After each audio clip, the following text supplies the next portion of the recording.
Hey everybody, Jack Clips Painting here with a new video, and today we're going to be doing some cool scale modeling techniques that you can apply to just about any project.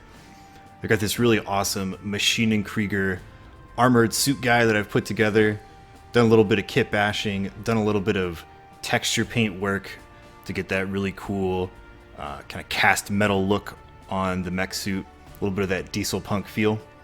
So first things first is we're going to prime this guy up with some ebony flesh. This is a more neutral brown color primer compared to our red-brown primer that you see me use a lot.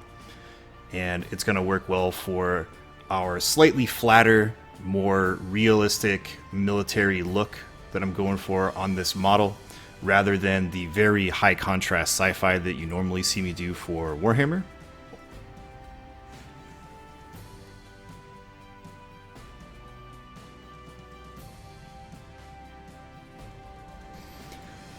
Next, I'm going to grab some black primer, and we're going to airbrush in some shadows on the undersides and deep recessed areas of the model. And this is a little bit different than what you see me do. Like, we've used pre-shades on the channel before, but this is a little bit of a different type of technique. This is called color modulation. You see it a lot in scale modeling, and it's just a method of painting that adds volume to a model while drawing the viewer's attention to the areas which you feel are important. And by airbrushing in darkened recesses and bright highlights, we can create a pre-shade effect that we can put our very thin coats of paint over to create those shadows and highlights without having to use multiple types of paint, building them up over top of one another, like you see me do with Warhammer, where we'll start off with a really dark red, then you do a medium red, then you do a really bright red. The way that this is going to work with our color modulation is we're going to airbrush semi-transparent paints one after the other over this pre-shade so that we have a very realistic looking shading with nice military color scheme to go with this more real world sci-fi rather than the more science fantasy type of things that you normally see with Warhammer and Infinity and stuff like that. Our first paint is going to be this Dunkelgelb MW from Ammo by MiG. It's a nice mid-tone khaki color. And these Ammo by MiG paints and also AK Interactive paints we'll be using for this work a little bit better with airbrush thinner.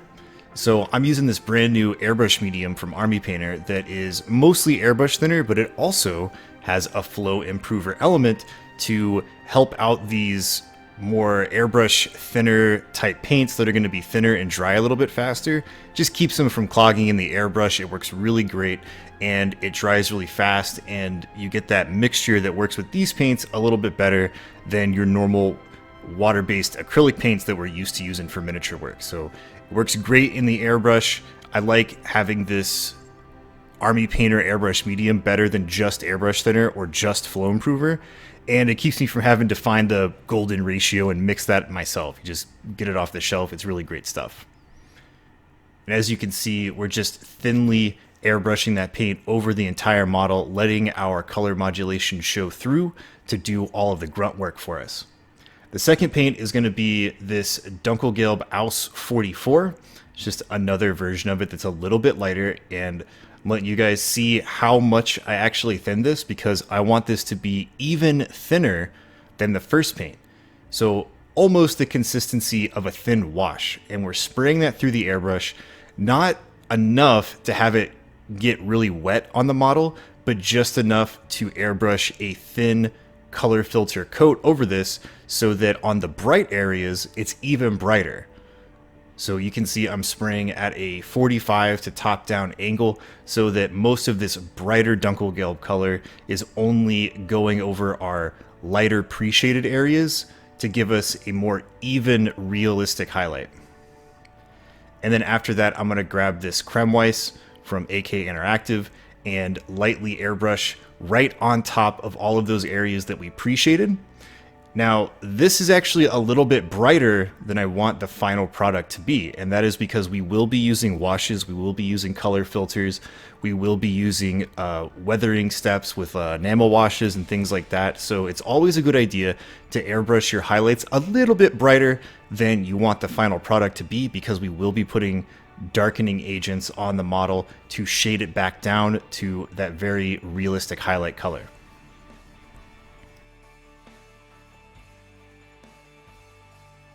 All right, now that all of our base airbrushing is done, we're going to cut in some color on some of these armor panels. There's a color scheme from the instruction manual that is sort of a desert tan cream color with some reddish orange. And I kind of like that, but we're going to do it a little bit differently. I want a more fire engine red rather than a orange red. So I'm taking some burnt red and we're going to base coat on all of the panels that I want to be red. Now that those are done, I'm going to pull out the airbrush again. We're going to grab some of our bold Pyrrole red, which is our very, very vibrant kind of fire engine red color. I'm going to very carefully do some little thin pop highlights right in the center of those panels. Just do a like radial panel highlight on them. Just make sure to be really careful, because obviously you can get overspray on your nice tan airbrushing that's really soft and realistic looking, so just be very careful. You can use some masking tape or some pieces of paper. On my guy, I got a little bit of very thin overspray on his leg plates, and what you can do if that happens is really quickly get some water, some clean water in a brush, and gently rub that away before it sets, or you can glaze over it with some of your previous colors. You can see here I'm kind of rubbing it off with the brush, a little bit of water, kind of wick that dirty paint water away as you do it, and that should get her done. And if that doesn't, you can always paint over it, like I said.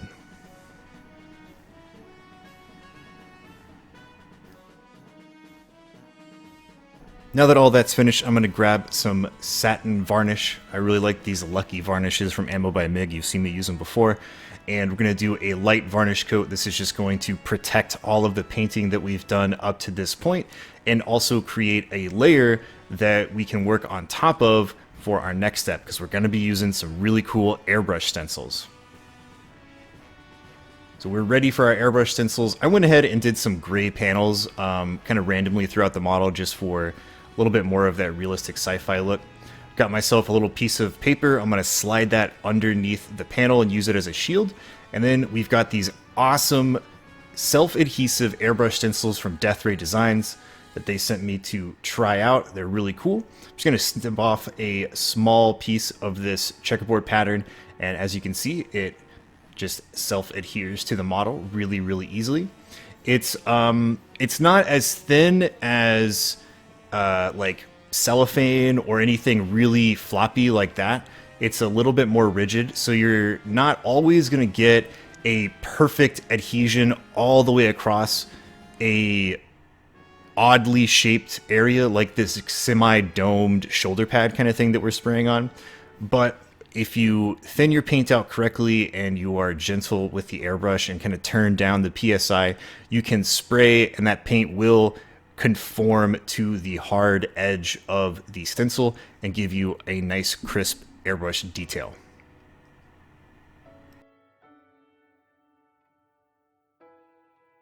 Just using some bold titanium white here with a healthy amount of flow improver in the airbrush so we don't have any speckling, and we get a really thin white that we can gently build up to create these really nice stenciled checkerboard patterns.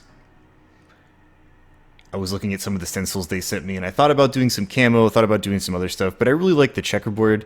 It shows up in a lot of sci-fi stuff even to this day, but it was really popular back in the early to mid 80s when machining Grigger was first made, and you can see it on stuff going really far back like Battletech and things of that nature. So I just felt it was fitting, and I wanted to try it out on this model. Again, when you're doing this for your models, you can use pieces of paper for shields. You can also use masking tape if you're a little bit more comfortable with that, or if it suits the shape of the area that you want to airbrush. You can also turn the stencils in different directions. So you can see I've turned this one parallel with the up and down shoulder pad rather than perpendicular like the other ones, just to get different patterns, and maybe it'll fit a little bit better if you kind of turn it different ways. So they work great. They have a really nice self-adhesion that it's not too aggressive, so you're not going to rip paint up, especially if you varnish the model beforehand to make sure. And the other great thing about having that varnish is that if you do get a little bit of overspray or you need to correct something, you can just take a little bit of airbrush thinner and clean that area right off. And that's not going to damage any of the paint because we have a nice varnish there. And then after that, I'm going to use some gloss varnish. And the reason I'm doing that is because the next step that I'll be doing in the subsequent video is some decal transfers. And having a gloss varnish to put those decal transfers on helps out. I'm also going to be using a bunch of these cool enamel washes and filtering weathering products from AK Interactive in our next video to really bring the realism to this model. And if you like a more realistic approach to your painting style, or you want to give it a try, do some of that really cool scale modeling tech, you can pick up some of these and try it out on some miniatures. I'm also going to be using some microsol and microset to soften and set these decals. The Machine & Krieger stuff has really high quality decals from Hasegawa, and I'm going to be using this awesome shark mouth and those crazy eyes that'll look really cool on this model. Hope you guys like this tutorial, and I'll catch you in the next video with some awesome realistic weathering stuff and decals.